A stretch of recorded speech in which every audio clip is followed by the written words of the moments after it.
Welcome back. I'm Max Bergman, Director of the Stewart Center and Europe-Russia-Eurasia program at CSIS. And I'm Maria Snegavaya, Senior Fellow for Russia and Eurasia. And you're listening to Russian Roulette, a podcast discussing all things Russia and Eurasia from the Center for Strategic and International Studies.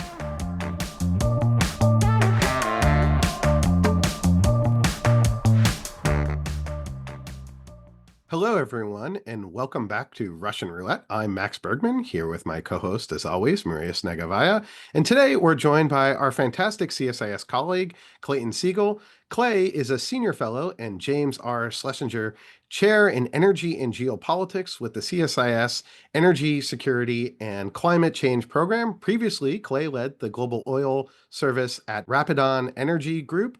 In addition to numerous other roles in the private sector, Clay has also served in the U.S. Department of Energy and is frequently cited by international media outlets on all things connected to the global energy markets and their impacts on geopolitics. I cannot think of a better guest to have, given the announcement that we've just had from the White House about Russia sanctions, and also want to discuss what is happening in the Russian oil sector given Ukraine's strikes. So Clay, we're absolutely thrilled to have you here with us today. Thanks so much for joining us. Max, Maria, thank you so much for having me on. Great to be with you. So to start, we're going to flip this conversation. We were going to talk, I think, mainly about Ukraine strikes, but we need to address yesterday's big headline. We're recording on Thursday, October 23rd. The U.S. Treasury announced new sanctions against Russian oil producers Rosneft and Lukoil, two of the heaviest hitters in the Russian energy industry. The move, at least from my perspective, was quite a shock, a welcome shock. What do you make of this recent move, and how do you think this is going to impact the Russian oil sector, global oil markets? What's your sort of broad 50,000-foot take on what just happened? So far, I'm impressed, favorably impressed. I think that this is for sure the most powerful card that any U.S. administration, either U.S. administration, has played with regard to punishing Russia for its invasion of Ukraine since February 22. And so this is a stronger response than anything that the Biden administration implemented. And also, when we think about the current Trump administration, last 9 or 10 months until now, this is a more powerful card. Rosneft and Lukoil are the two heavy hitters in terms of the Russian oil industry. And notwithstanding all of the sanctions and other measures that have taken place since early 2022, a lot of entities around the world, oil companies, banks, others, continue to do business with these two Russian oil giants. So, in theory, and depending on implementation, this move has the potential to be a power move that could really move the needle on Washington's aspirations, desire to change behaviors in Moscow with regard to perpetuating this war. But it's all about the implementation, and we can talk about details. This is what's going to determine whether it really is a power move that affects oil markets, changes, or at least compels changes in behaviors in Moscow, or is a little bit on the performative side and doesn't really have that effect. All about the implementation, primarily from our side, from Washington. Before maybe diving into this, maybe you could set the stage on where are we with sort of the global oil markets? Why didn't the Biden administration? Obviously, they were very focused on supporting Ukraine. There was a lot of money, a lot of critiques that they were restrained. But my understanding is that they were very concerned about the impacts on global oil prices. We had, a lot of inflation after COVID. And so they developed the oil price cap, basically this idea that you wanted to keep Russian oil on the global market, but you were just going to try to reduce revenue flowing into the Russian treasury. So you're going to give, India basically got a discount on the Russian oil that it was buying. What was the hesitation? And has something changed in the global oil markets that would prompt the U.S. and maybe the global economy to not be as concerned if this does really impact the Russian oil sector? So maybe you could set the kind of global stage. Well, of course, it was the Biden administration that was here when the war began, at least the 2022 part of it. And the prevailing prerogative for the Biden administration was to not rock the boat on global oil prices, to make inflation even worse and hurt U.S. consumers and U.S. businesses with high oil prices that could absolutely follow from a major removal of Russian oil barrels from the global market. And if you think about the time around the invasion, in spring and a bit of summer of 2022, we saw a historic spike in the price of oil around the world. We got to well into triple digits, I think around $130 per barrel for international oil, the Brent European oil benchmark. And we got gasoline prices in the United States on an average national basis of $5 a gallon at their peak. And that's a record. And they were much higher in other areas of the United States, like the Pacific Northwest, California, even the Midwest, way higher than $5 a gallon. So this is an oil price spike for the ages. And the Biden administration was very concerned about the potential for macroeconomic negative consequences, again, for US businesses and consumers. So its approach to adding pressure, adding sanctions on Russia was to not rock the boat too much in a way that would remove material barrels of supply from the global marketplace. So that means that and by the way, the Biden administration was not the only one concerned about blowback, negative effects from heavier sanctions on Russia. Also, the European Union. I mean, you have to really look no further than to see that they've just issued the 19th package of sanctions against Russia since February 22. And of course, we're in the fourth year of the war. That already tells you that it has been quite a protracted and gradual process of ratcheting up the pressure through oil and other energy sanctions. Now, the Trump administration came in and wanted to do things differently. I think that the first approach that the Trump administration took was, let's pressure Russian revenues lower. So what are revenues? Revenues are just the combination of price times volume equals revenue. At any company, any state account, it's the same math. So the first approach was to say, let's pressure Russia's oil prices lower by bringing all global oil prices down. So Trump said, I want to see more supply from OPEC. And by the way, he has gotten it from them. He said, I want to see more supply from the United States. That has not been too forthcoming. Technically, it's a little bit higher than it was when he took office, but all indications are that US supply is going to decline next year, especially in light of lower price forecasts. So, but the concern with lower oil prices, of course, is that the United States oil industry cannot be profitable below $60 a barrel when it drills and fracks new onshore wells. The Dallas Fed survey at the beginning of this year found that it's about $65 a barrel is the profitable break-even cost for a new US onshore oil well. And the shale oil that we largely produce has a very steep natural decline rate, meaning it's a depleting resource, as all oil is, but at a faster rate than conventional oil plays around the world. So you got to continuously replace what you're drilling and producing. So US oil is not profitable at lower oil prices. And so I think that message did get through to the administration during the first half of this year. Then they tried kind of like phase two approach that said, all right, if bringing global prices down is not the right pressure point, why don't we try to bring Russia's volumes down, the volumes that it exports into the market and sells to its international buyers. And that's where concepts like this, the sanctions program, first we had sanctions in January on two smaller Russian oil companies. This was a kind of a parting shot by the Biden administration back on January 10th against Gazprom Neft and Surgutneftegas.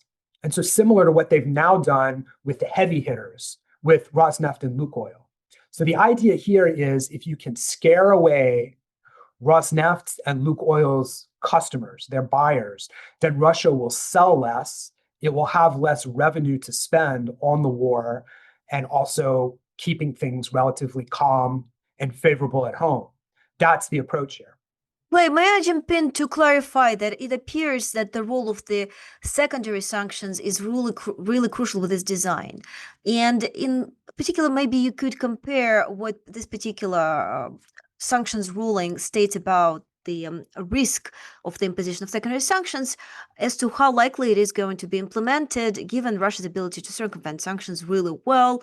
You know, obviously it has the shadow fleet, it has all sorts of shell companies that may potentially limit the impact of these sanctions? What's your take on this? First of all, let's just explain a little bit about primary versus secondary sanctions. The primary sanctions that were announced yesterday already have the effect of prohibiting companies, entities, persons doing business with Rosneft and Lukoil, which constitute a big chunk of Russia's oil business, even before secondary sanctions are issued. Secondary sanctions are explicitly contemplated in Treasury's order yesterday. It basically says that could be forthcoming. We still have that tool in the toolkit to play if we find, basically, I'm paraphrasing, that specific buyers are violating the primary sanctions. That could be a very powerful follow-up against specific Russian oil customers. But already with the primary sanctions in effect, entities that have been doing business with those companies should be justifiably concerned and even scared about continuing that trade, those transactions with the two sanctioned entities. And by the way, guys, the ability to do the kind of the reshuffling, the shell game is still a formidable obstacle. It's very likely that this is not the first day that Rosneft and Lukoil have thought about a contingency, a scenario like this. And so they have probably already thought of the tools in the toolkit to circumvent sanctions like this. You brought up the shadow fleet, that's a component. But there's also other things that they can do with shell entities, fraudulent attestations to say that oil export cargoes didn't come from them actually, and maybe came from other either imaginary or otherwise shell kind of entities, false entities. But I actually think that the biggest question about enforcement is not about Russia's ability to evade the sanctions. It's about the determination on our side, on the US administration, to enforce them. So is this sanctions campaign really a concerted effort to turn the page, close the chapter on waiting for Putin to come around, and see this through to the end, meaning get to that motivating changes in behavior with regard to the war? Or are we going to back down? Are we going to either during this intervening 30-day wind down period or after that or even before that, start to issue side deals? And Treasury has this option of issuing, instead of general licenses where the terms are made public, what they call specific licenses. And this has been done before in the case of sanctions on Iran, sanctions on Venezuela. These specific licenses are actually private arrangements that are not made public between Treasury and third parties, companies, entities that allow them, one way or another, to be exempt from the sanctions.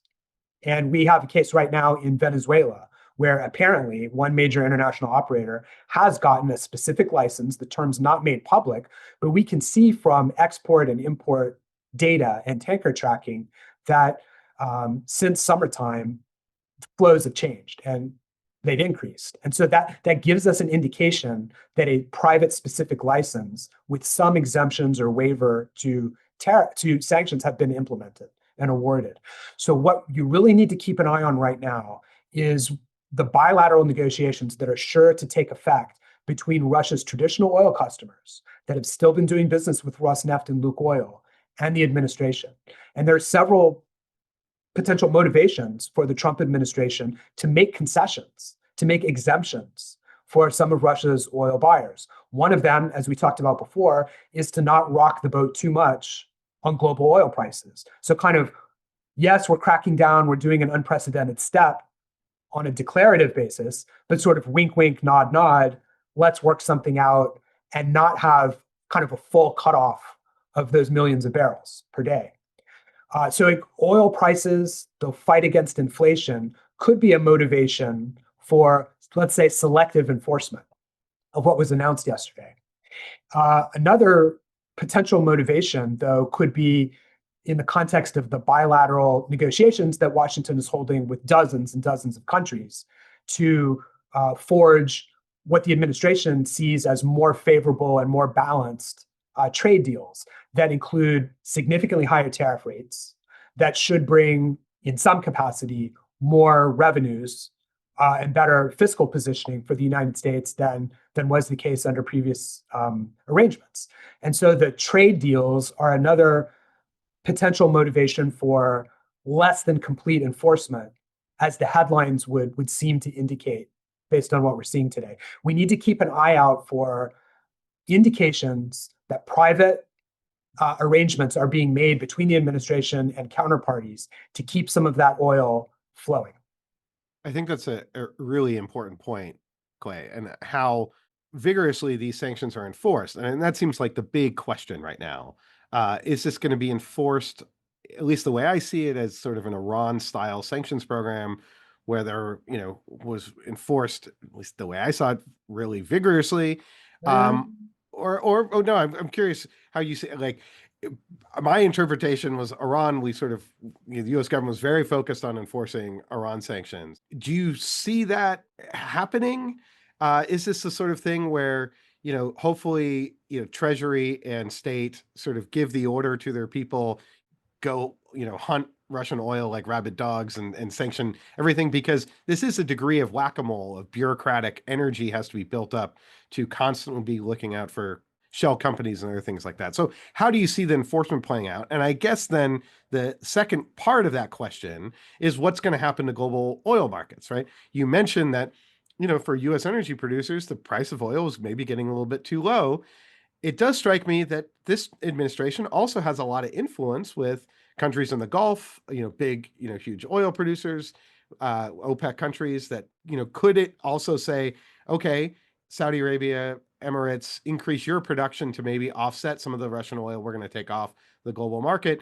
And maybe the Biden administration didn't have that kind of foreign policy leverage with these countries where they would follow, but perhaps Saudi would listen to the president making that push.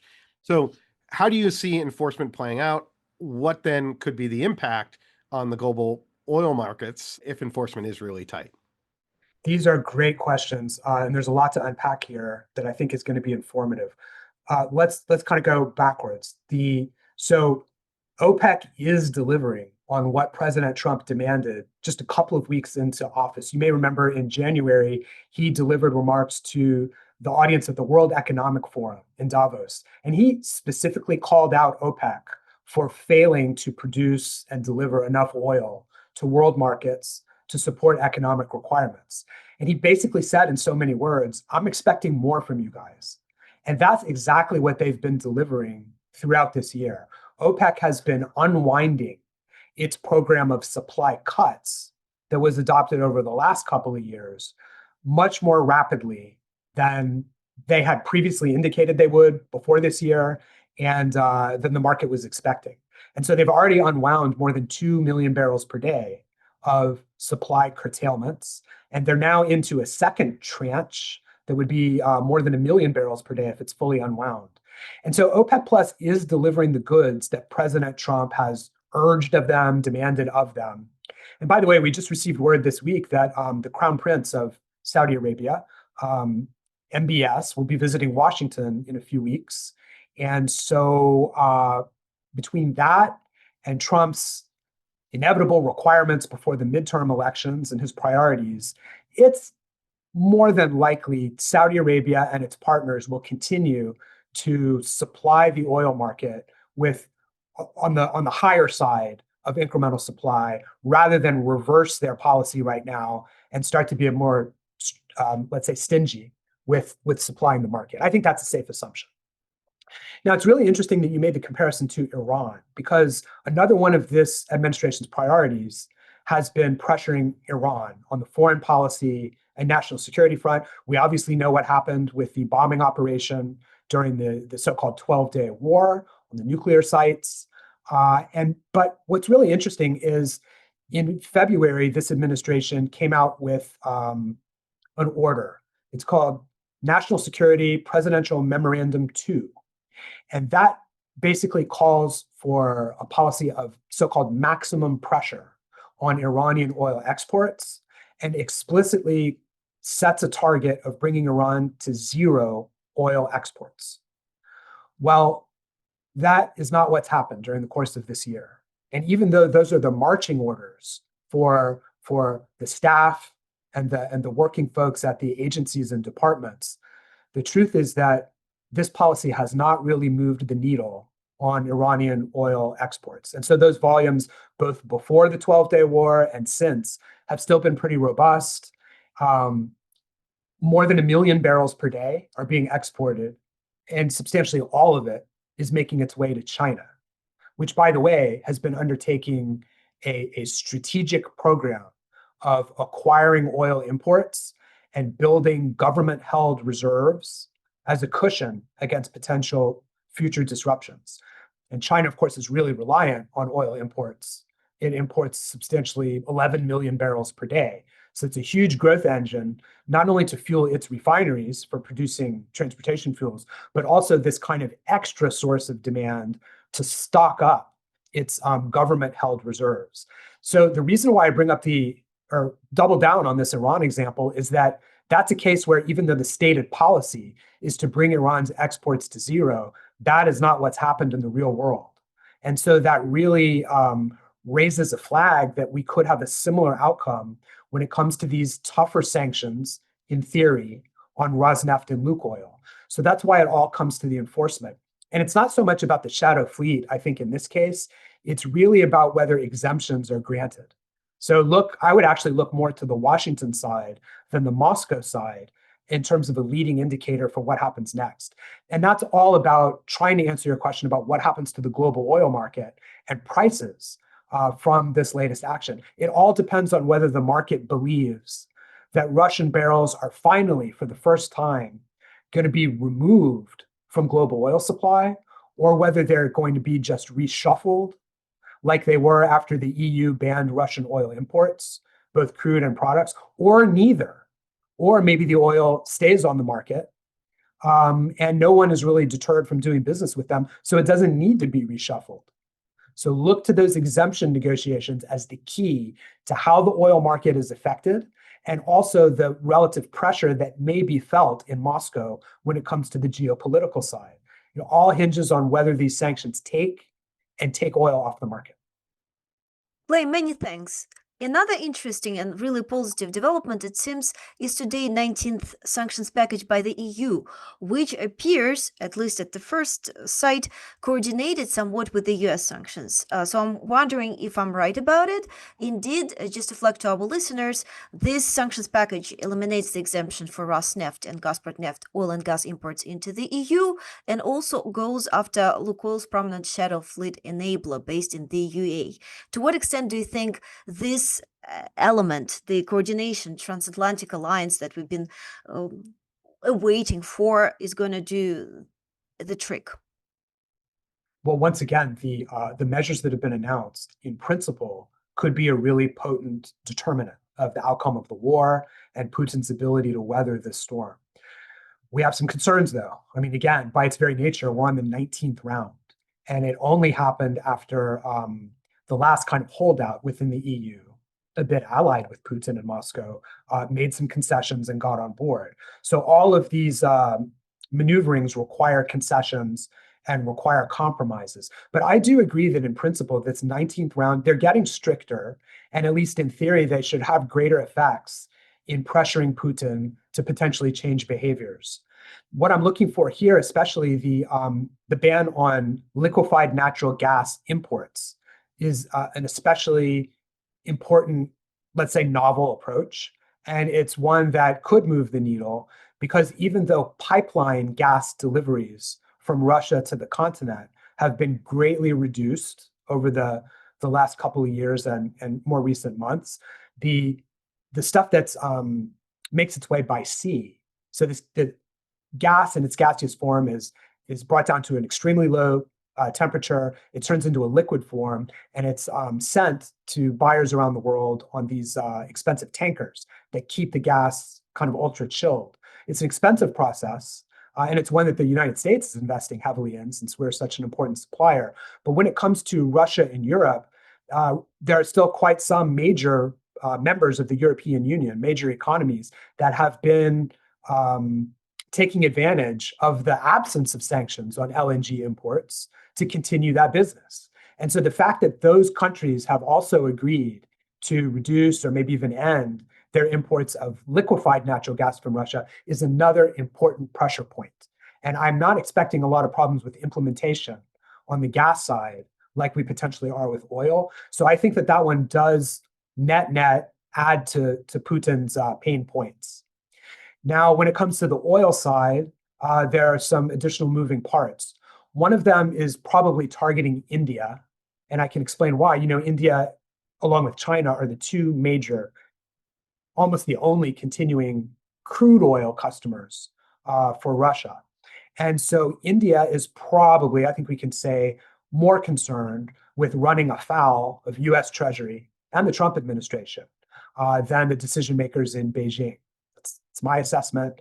And so for that reason, adding the pressure to the Indian oil customers of Russia through this 19th round of sanctions is probably liable to have a greater effect than the previous moves. So for when we think about a country like India, there's a provision in the 19th round that says, listen, if you're trying to tell this narrative that the state-owned oil companies have divested of Russian oil supplies, and it's really only a couple of private refiners that are still still taking the Russian oil and basically laundering it to deliver it to compliant markets like Europe, that's not going to fly anymore.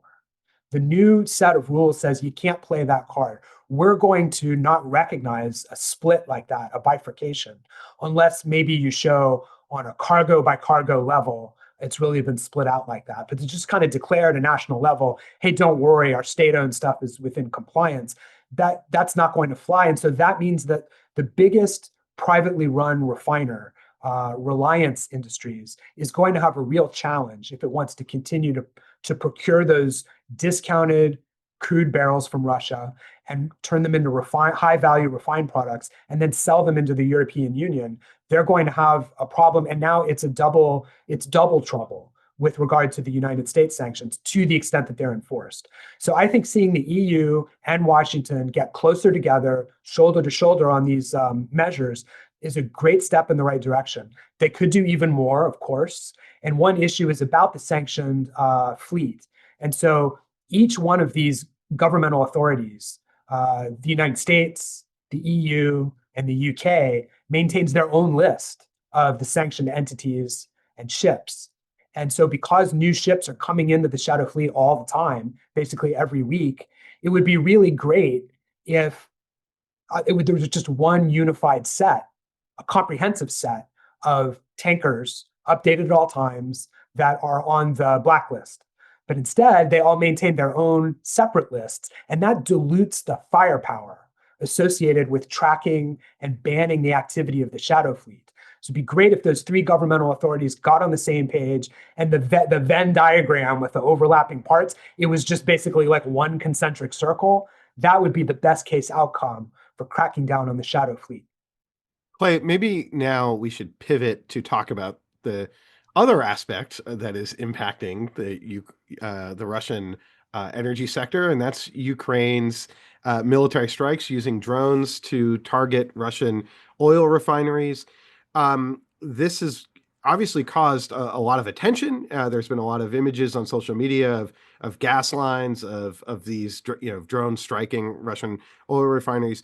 What is the effect that you see these strikes having, both inside of Russia and on the Russian economy in general, and on the Russian oil sector? Maybe you could give us sort of what is your kind of 30,000 or 50,000 foot take on what are these strikes doing? So they haven't done too much up until this summer, but we may be at an inflection point after which they could have a much greater impact. And I'll explain. So Ukraine began this military campaign to target Russia's oil infrastructure in substantially March of 2024. And so it's been more than a year and a half that they've been at it. And up until this summer, they've had very visible operations, and Ukraine has been able to strike at very long ranges with very precision guidance on specific targets. But alas, it really has not moved the needle on Russia's fuel production at those refineries. And the key reason why is because of a third important element. They've got the range, they've got the precision guidance, but they don't really have the destructive firepower of major modern military munitions, the kind that are fielded by the major Western armed forces and Russian, by the way. Right. So These are low flying drones with low payloads. They're not cruise missiles. Now there is a exactly, cruise the missile weight of the that the payload. Ukrainians are developing, but we'll see. But sorry. Well, and that's one of the trade-offs. If you're going to fly a drone hundreds and hundreds, even 1,000 miles, then it can only have a certain weight. And the trade-off between fuel, which is the range, and the explosive firepower of the warhead is the trade-off they've been trying to deal with.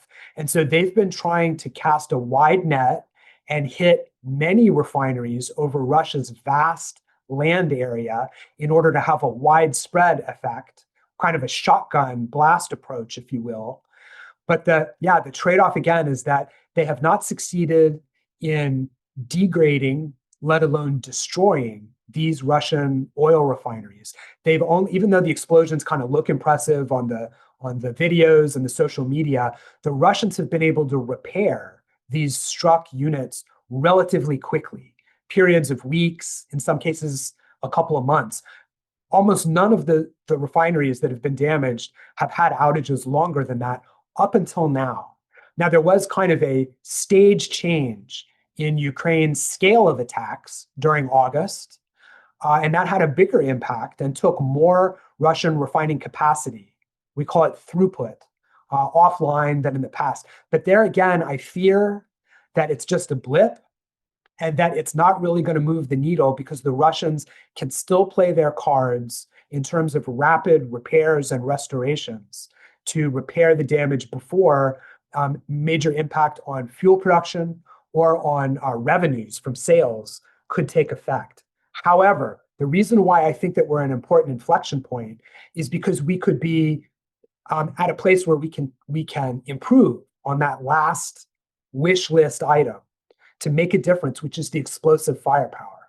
And that could come from two sources. That could come from external, meaning Western supplied weapon systems. And we've all been monitoring the talk about the Tomahawk, the United States cruise missile, well tested in battle over the decades. We have a lot in surplus, but we also have our requirements for our stockpiles. And so this administration in recent weeks has, I think we can say, has gone back and forth and oscillated as to willingness to supply Kyiv with Tomahawk missiles that have a warhead weight of more like 1,000 pounds compared to just 100 or 200 pounds that we've seen in the drones. So obviously it could have a multiple effect in terms of explosive firepower. So the jury's still out on whether Tomahawks will ever arrive. I think the latest pretext for not sending them is that they would take a really long time to learn how to use, 6 to 12 months. I mean, to be fair, we heard the same kind of objections with F-16s, Abrams tanks, other weapon systems. They're too complicated for these guys. And surely the war will be over, right, before the Ukrainians learn how to field them in battle. I'll leave it there. The other potential game changer in terms of explosive firepower for this campaign against the refineries is a homegrown weapon system in Ukraine. It's called the Flamingo cruise missile. And it reportedly, we don't really have good data from being battle tested because it's brand new. Reportedly, it would have an even longer range and an even heavier payload, meaning explosive firepower, than even the Tomahawk. So if those reports are true, and if Ukraine is able to field the Flamingo missile effectively in scale, they could actually destroy Russian refining units and keep them offline for longer than the Russian repair capability can offset. That could move the needle on Putin's ability to prosecute the war and also to finance the war. On the physical side, there's thousands of tanks, trucks, other vehicles that the armed forces need to maintain their invasion and try to push forward. And if the tanks and trucks can't fuel, they can't fight. Same for any army. And on the financial side, if Russia, let's say if it's a surplus of diesel that it exports to the international market is impeded, reduced, then it will have fewer sales, less revenue to spend on the war. It'll have to spend down its piggy bank, the National Welfare Fund, even faster than it has been already, which is formidable. And so you could potentially have a much bigger budget deficit that makes it harder to sustain the war. So on the fuel side and the finance side, this could be a game changer. So just to maybe sum up here, it seems like what you're saying is that these strikes that the Ukraine has been doing, they're having an impact. They're sort of denting, they're bruising the Russian oil refining sector. I mean, I've seen some statistics that, that partly this has caused Russia to export more crude oil and less refined products because its refineries are struggling. Yes. And it's causing some domestic disruption. But in your view, this is sort of a temporary thing because Russia can get these refineries back online. So it's a little bit like, yes, people are waiting in line, but they still have refined oil. They're able to repair these sites. So this is not this sort of game changer that I think many of us looking at this are hoping for. Exactly right. You got it exactly right. So it's definitely steps in the right direction, but they need more in order to accomplish the objective of coercing Putin to change behaviors in Ukraine. And all indications, even following an impressive, lavish summit in Alaska, red carpet treatment in the United States, and floating the idea of getting back together again in Budapest, which is on again, off again. None of those things are having an effect. And I believe, paraphrasing the president, all the talks with my counterparty sound great, but we're not seeing any changes. And that's also the case with the Ukraine's taking matters into its own hands by trying to degrade the refining capacity. You're absolutely right that since summer, since the attacks picked up, we've seen incrementally less sales of refined products and a little bit more sales of crude oil. It makes sense. If they are refining a little bit less crude at home, then those distressed barrels are going to have to clear the market so that they can continue producing in the fields. And so they have to ship a little bit more as crude oil. Those are only going to a few places: India, China, Turkey. And so there's limited markets for that. And it's a really interesting inflection point in terms of the calendar, Max and Maria, because as winter sets in, which is basically November for them, they have to set the field level production, how much oil they're going to be pulling out of the ground for the duration of the winter. So this is the perfect time to add more pressure with sanctions and with the military campaign against the refineries, because since Russia's oil production profile will be fixed, lest they damage their field from manipulating them during the frozen months, the pressure could be even greater during winter than it was during the summer. So there's a seasonal aspect to the strategy as well. Many thanks, Clay. And maybe one of the broader issue, the topic about the future of the Russian energy industry. Of course, we're talking about all this dynamic that potentially quite detrimental to Russia, conditional on the enforcement effort by the West. But what about the long term, as Russia's key customers of crude oil and natural gas, like China, continue to move forward on their energy translation, and Russia's ability to extract oil and gas rents to fund its more aggressive foreign policy continues to come under strain over the long term. Is it perhaps too optimistic of an assessment? Will Russia find ways to manage? There were a lot of predictions in the past about things going south for Russia. It always somehow managed to handle the situation. What's your assessment of the long term? Well, when we get into the long term, and of course, this is what we do at CSIS, we start to talk about the broader geostrategic potential for changes and new normal that could emerge. So when I think about Russia from my position, it's about the duration of this chapter led by Putin or potentially similar thereafter. I mean, that's one, if you think about a flow chart, that's one potential outcome. And in that scenario, I think that we see sanctions and restrictions on doing business with Russian energy continuing. Maybe around the margins, incrementally, there could be some loosening of restrictions and some incremental restoration of trade when we think about energy in places like Europe and internationally. But it's really going to depend on the outcome of the war and whether the traditional customers of Russian energy, largely in Europe, can view Russia as a reliable, safe counterparty to do business with again.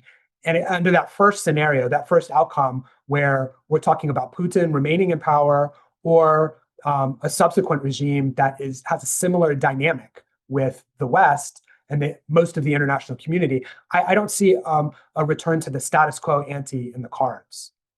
If you think even more creatively about what the future in Russia could be, a real opening and a real return to collaboration with international partners besides the self-serving ones in China, in North Korea, in Iran, then that's a completely geostrategic and a different geostrategic and geoeconomic environment for counterparties to think about. And in that case, we could see more flows of Russian energy, especially gas, because of course, Russia is obviously the proximal supplier to the continent. And so for gas, you could see greater volumes returning to power the European economies forward into the future, but only if it's a safe regime and a regime that agrees on the basic rules of engagement in terms of international behavior. Clay, thank you so much for this. I think this is just a fascinating conversation. There's now a lot for us to watch and monitor about the downstream effects of this into the Russian economy and then Russia's ability to fight this war. I think the hope is that these sanctions take a real bite out of the Russian economy, choke Russian revenue, make it really hard for Russia to continue to finance the war the way they have been, providing the benefits to get Russians to then volunteer to show up to this war. Maybe it forces a mobilization that happened in the fall of 2022, where Putin's popularity really cratered. So I think there's a lot more that we're going to have to follow and track. And Clay, you have really set the stage for us. So thanks so much for joining us on Russian Roulette. My pleasure to be here. And if there's a silver lining with this continuing saber rattling, it's that there's great opportunities for collaboration here at the center between us and energy security, you guys on the Russia team. I'll look forward to next time. Definitely. So unfortunately, we're going to have to leave it there. As always, if you haven't already, and you really should do this, please be sure to subscribe to our show and give us a 5-star rating. Additionally, please be sure to check out our sister podcast, The Eurofile, where oftentimes we talk also about Russia and Europe's ability to engage Russia and what Europe is doing, particularly when it comes to frozen Russian assets. So please check out The Eurofile. You can find it wherever you get your podcasts, and we will see you next time on Russian Roulette.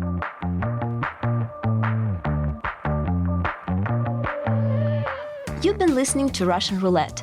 We hope you enjoyed this episode and tune in again soon. Russian Roulette releases new episodes every 2 weeks on Thursdays and is available wherever you get your podcasts. So please subscribe and share our episodes online. And be sure to check out all the latest analysis by the Europe, Russia, and Eurasia program at csis.org.